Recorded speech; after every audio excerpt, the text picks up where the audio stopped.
नमस्कार भैया बहन। मैं आचार्य अरविंद कुमार झा फिर आप लोग के लिए एक नई वीडियो लेके आए हैं। आप लोग को इसमें बताया जाएगा संस्कृत व्याकरण। संस्कृत व्याकरण के बारे में मैंने इससे पहले वाले वीडियो में भी संस्कृत व्याकरण में पढ़ाया था प्रत्याहार। उसके बाद पढ़ाया था मैंने संधि। पार्ट बाय पार्ट मैं पढ़ा रहा हूँ, समझा रहा हूँ अच्छे ढंग से और बहुत सरल ही तरीके से आप लोग को मैं आज समझाने वाला हूँ। संधि प्रकरण में परस सन्निकर्षा संहिता उसको मैंने बहुत अच्छे ढंग से समझाया था। और उसके बाद संधि का परिभाषा भी दो अत्यंत संयोगी वर्णों के मिलने से जो विकार उत्पन्न होता है उसे संधि कहते हैं। ठीक है, तो इस तरह से मैंने बताया था जो तीन भेद बताए थे, स्वर संधि, व्यंजन संधि, विसर्ग संधि, ये भी बताए थे कि स्वर संधि का परिभाषा भी मैंने पहले जो वीडियो बनाया था उसी में बता दिया था कि स्वर वर्णों के मेल के कारण स्वर वर्णों में जो परिवर्तन होता है उसे स्वर संधि कहते हैं। और उसके बाद और ढेर सारी चीज मैंने बताया था कि स्वर संधि के कितने भेद होते हैं, तो मैंने बताया था 5। तो स्वर संधि के 5 भेद होते हैं, तो उसको उस रूप में बताया था जो दीर्घ संधि, गुण संधि, यण संधि, वृद्धि संधि, अयादि संधि, इस प्रकार से मैंने बताया था। तो उसमें सबसे पहले था दीर्घ संधि। दीर्घ संधि मैंने कल मैंने इससे पहले वाले वीडियो में भी पढ़ाया था और बताया था आप लोग को भैयावान। तो दीर्घ संधि का परिभाषा भी मैंने लिखाया था। दो समान स्वरों को मिलाकर के दीर्घ स्वर होता है। जैसे मैंने बताया था ओ प्लस अ बराबर आ प्लस आ बराबर आ, ई प्लस ई बराबर ई, ओ प्लस ओ बराबर ओ इत्यादि। जैसे इसका मैंने संधि विच्छेद भी बना दिया था, समझा दिया था सरल तरीके से कि किस प्रकार इसको बनाया जाए, समझा जाए। तो ये सभी मैंने फर्स्ट में पढ़ाया था। अब मैं इस वीडियो में लेके आए हैं जो गुण संधि। सबसे पहले पार्ट बाय पार्ट पढ़ा रहा हूँ। गुण संधि को मैं अच्छे तरीके से आप लोग को बताऊंगा और आप लोग समझोगे इसको। तो यहाँ पे दिया गया है कि सबसे पहले संधि प्रकरणम। यहाँ पे संस्कृत व्याकरण में बताया गया है, भैया हम आप लोग ध्यान पूर्वक इसको समझेंगे कि गुण संधि किसे कहते हैं। गुण संधि किसे कहते हैं, तो इसका परिभाषा थोड़ा लॉन्ग है, लेकिन समझ लोगे ना तो आसान हो जाएगा आप लोग को। तो इसका लंबा थोड़ा प्रोसेस है। यदि अवर्ण अ या आ के बाद, अवर्ण अ या आ के बाद हर्ष ई या दीर्घ ई रहे तो दोनों के स्थान पर ए हो जाता है। और यदि अवर्ण के बाद उ या यानी हर्ष उ या दुर्घ उ, हर्ष उ या दुर्घ उ रहे तो दोनों को मिलाकर ओ हो जाता है। ठीक है, यहां मैंने ओ हो जाता है। और यदि अवर्ण के बाद री रहे तो दोनों के को मिलाकर क्या हो जाता है, अर हो जाता है। अब यहां देखिए री रहे तो क्या हो जाएगा, अर हो जाएगा। अगर अवर्ण के बाद हर्षु या दुर्गु रहे तो क्या हो जाएगा, ओ हो जाएगा। अगर यहाँ पे अवर्ण या आ के बाद हर्ष ई दीर्घ ई, हर्ष ई या दीर्घ ई रहे तो दोनों के स्थान पर क्या हो जाएगा, ए हो जाएगा। तो ये इसका परिभाषा है। ये पूर्ण रूप से गुण संधि का परिभाषा है। जैसे आद गुणा ए ओ अर गुण जानिए, इस प्रकार से इसको हम कह सकते हैं। आद गुणा ए ओ अर गुण जानिए, इस प्रकार से इसको हम कह सकते हैं। अब इसको हम यथा में लिखेंगे कि यदि अवर्ण के बाद, ठीक है, तो अवर्ण एक ले लेते हैं। ये क्या है, अस्वर वर्ण है।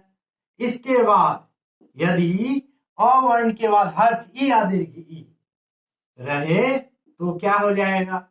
अब देखिए सूत्र में लिखा है, जैसे मैंने कल इससे पहले वाले वीडियो में भी बताया था, जो मैथ में जैसे होता है ना ए प्लस बी का होल स्क्वायर, इसके बाद उसी तरह से सूत्र होता है ना, तो इसमें भी ऐसे सूत्र के माध्यम से बताया गया है। ये ई है ना, ये भी ई है ना, तो ई प्लस ई, ये तो दीर्घी है कि हर्षी, हर्षी है, तो ये सब तो है स्वर वर्ण है। तो अ प्लस ई बराबर क्या होगा, यहाँ पे क्या दिया गया है, यहाँ पे जो दिया गया है ए, इसको हम इस प्रकार लिख सकते हैं, ऐसे समझ सकते हैं, ठीक है। फिर अवर्ण के बाद फिर अवर्ण को ले लेंगे, ये स्वर है, फिर ई ले लेंगे, कौन सा ई, ये वाला ई, अवर्ण ले लिए, ई ले लिए, तो अ प्लस हर्ष ई, और यहाँ पे हर्ष ई लिए, यहाँ पे दीर्घी लिए, तो बराबर अ प्लस ई बराबर ए। क्यों ये हो गया, क्योंकि यहाँ सूत्र में कह रहा है कि अ या आ के बाद हर्ष या दीर्घी रहे तो दोनों के स्थान पर ए हो जाता है। अगर मान के चलिए अ है ना, अ प्लस, अब यहाँ पे हर्ष ई भी ले सकते हैं, दीर्घ ई भी ले सकते हैं, मैंने यहाँ बता दिया, तो ए होगा। इसको तो मैंने ऊपर ही समझा दिया, तो यहाँ पे समझाने की कोई जरूरत ही नहीं होगी, ठीक है। और फिर यहाँ यदि अवर्ण के बाद, अवर्ण पहले ले लिए, अवर्ण के बाद ना कुछ, तो अवर्ण के बाद यहाँ क्या आया, अ उ, तो अ प्लस उ बराबर क्या होगा, ओ होगा, ठीक है। क्या होगा, ओ होगा। ये जो है अ प्लस उ बराबर ओ, तो गुण संधि में कुछ ना कुछ गुण को बताया जाता है, जो उसका क्या गुण है, गुण को इसमें समझाया गया है। तो यहाँ पे ओ होगा, यहाँ पे फिर ले लेंगे ओ, अ, ठीक है, प्लस उ। अब देखिए ये उ ले लेते हैं, क्या होगा, बराबर ओ होगा, ठीक है। अब समझ गए होंगे। अब देखिए ओ प्लस री, अब ओ हो जाता है, और यदि अवर्ण के बाद, अवर्ण के बाद री रहे तो दोनों के स्थान पर अर हो जाएगा, तो अ यहां लिख देंगे, प्लस री लिखेंगे, री बराबर क्या होगा, अर होगा, लेकिन अर ऐसे छोड़ देंगे, अर इस ऐसे हलंत लगाएंगे तब इसको अर पढ़ा जाएगा। तो इस प्रकार से है, इसका यथा में इस रूप से आता है। अब इसको समझना इस प्रकार से है कि इतना लॉन्ग है ना, इसका कितना प्रोसेस हो गया, ये तो लंबा नहीं हुआ, इसको तो शॉर्ट में कर दीजिए, ये तो लंबा है, लॉन्ग है, ठीक है। तो यहाँ पे सबसे पहले अब हमको बहुत अच्छी तरह से अनुवाद बनेगा, क्या बनेगा ना। अब मैं अच्छी तरह से आप लोग को अनुवाद बनाने समझाने जा रहा हूं कि परमेश्वर,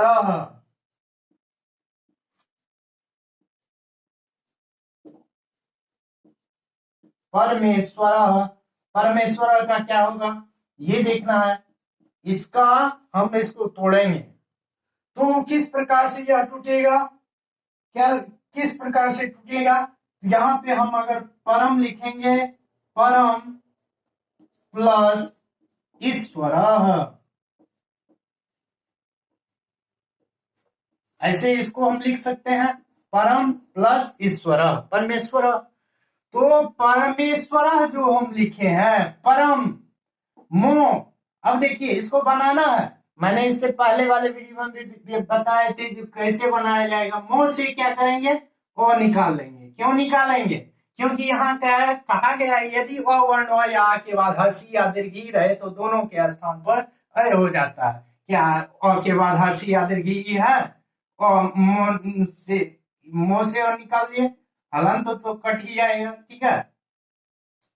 परम प्लस ईश्वर, परम ऐसे हम लिख सकते हैं, इसमें इससे निकाल लिए तो हलंत इसमें लगेगा, ठीक है। ये दीर्घ ई निकाल लिए, दीर्घ ई निकाल लिए, तो अ प्लस ई बराबर निकाल लिए, यहाँ तो यहाँ कटेगा ना, ध्यान ये रखना है, यहाँ कटेगा, तो अ प्लस ई बराबर क्या होगा, ए होगा ना, ए होगा ना।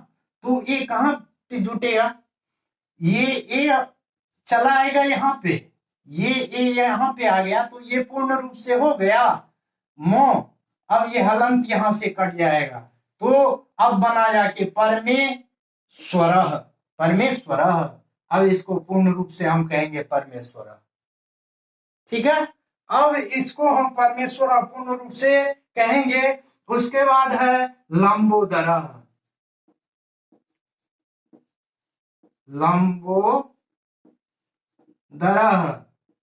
क्या है लंबोदर, ये विसर्ग छोड़ना नहीं है, विसर्ग देना है। विसर्ग जहां भी रहे देना है, नहीं तो संस्कृत में यही प्रॉब्लम होता है, गलती हो जाता है। लंबोदर, लंब प्लस उदर, लंब प्लस उदर क्या होगा? लंबोदर मैंने बताया, तो लंब प्लस उदर। अब क्या करेंगे, वो से ओ निकाल लिए, ठीक है, तो ओ निकाल लिए। अब यहां से क्या करेंगे, हलंत होगा, पूर्ण रूप से वो नहीं रहा, हलंत होगा, और प्लस उ बराबर क्या होगा, बराबर क्या होगा, ये जब ये उ यहाँ पे निकाल लिए, यहां से हम निकाले यहाँ पे, तो यहाँ पे कटेगा, तो अब क्या होगा, तो अ प्लस उ बराबर क्या होता है, ओ होता है। क्यों वो होता है, क्योंकि मैंने यहाँ पे बताया था, यदि अ वर्ण के बाद हर्ष उ या दीर्घ रहे तो दोनों को मिलाकर ओ हो जाता है, यह है ना ओ, तो यहाँ पे होगा ना अ प्लस उ बराबर ओ। समझ रहे हैं भैया? आप लोग को समझाने के लिए मैं सरल तरीके से अपनाया और बनाने का कोशिश किया और समझा रहा हूं, ध्यानपूर्वक सुनिए।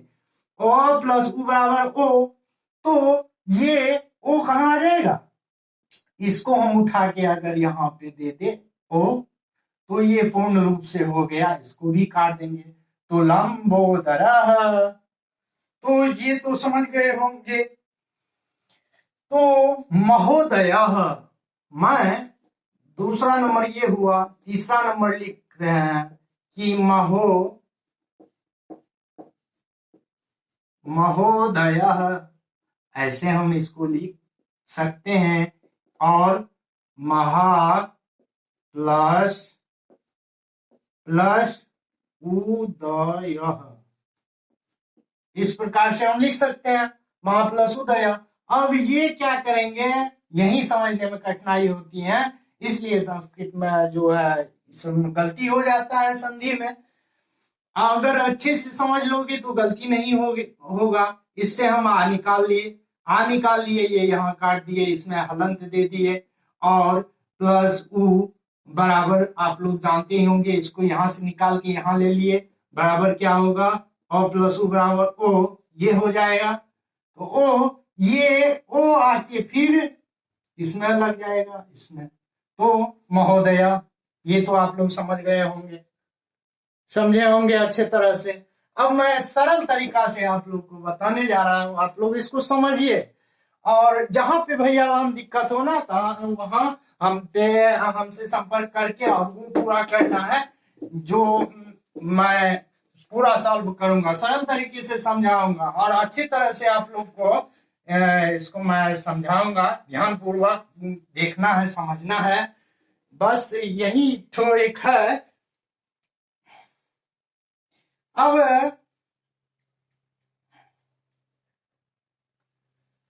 मैं आपको समझाने जा रहा हूं राजर्षि।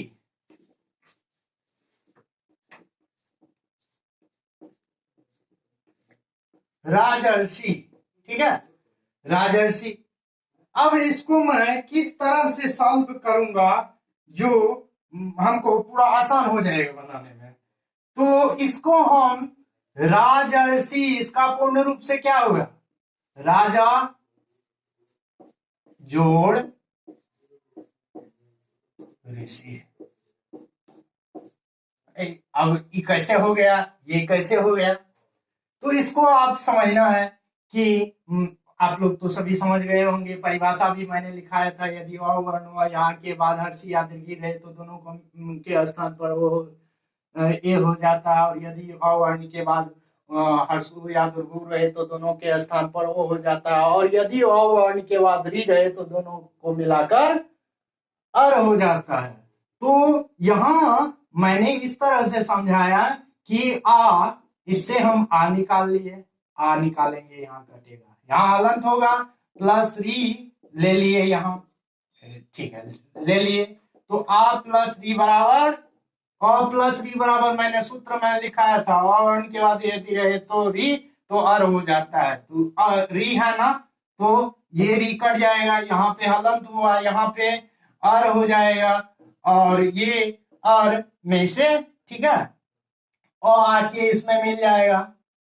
और को अब देखिए और आके इसमें मिल गया, जो मिला तो इस कट गया, और रॉ जो है ये रॉ और हलंत हलंत मैंने काट ही दिया, रॉ को इस पे दे देंगे। तो मैंने जो बताया था महर्षि हो गया ना, महर्षि महाजोड़ राजर्षि, राज जोड़ ऋषि, राजर्षि हुआ राजर्षि।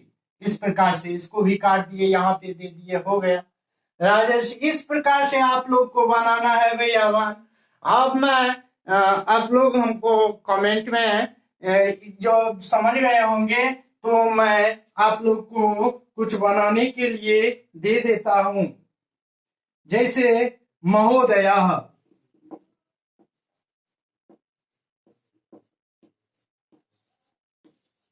महोदया। दूसरा नंबर सूर्योदया,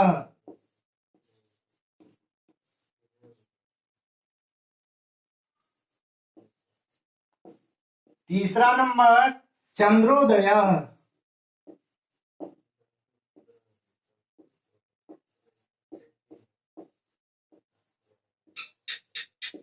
चौथा नंबर महर्षि, चौथा नंबर महर्षि, पांचवा नंबर राजर्षि। इस प्रकार इसको जैसे मैंने आपको बताया उस प्रकार से आप लोग अगर बना लोगे ना तो आप लोग बहुत अच्छी तरह से संधि को समझ पाओगे, अच्छी ढंग से इसको कहीं भी आपको संस्कृत पढ़ने में कोई कठिनाई नहीं होगी।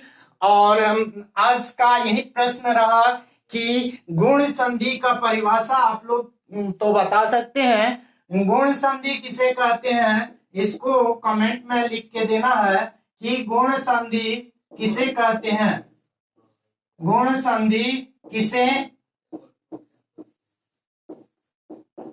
कहते हैं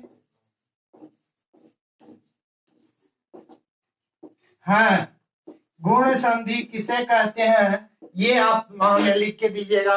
आज मैंने आप लोग को इतना बताया, फर्स्ट में बताया था दीर्घ संधि और गुण संधि, और इसके बाद यण संधि सभी बताएंगे, पार्ट बाय पार्ट आप लोग को बताया जाएगा। आप लोग सिर्फ लाइक एवं सब्सक्राइब जरूर कीजिएगा मेरे चैनल को, और इसी के साथ धन्यवाद। फिर अगले वीडियो में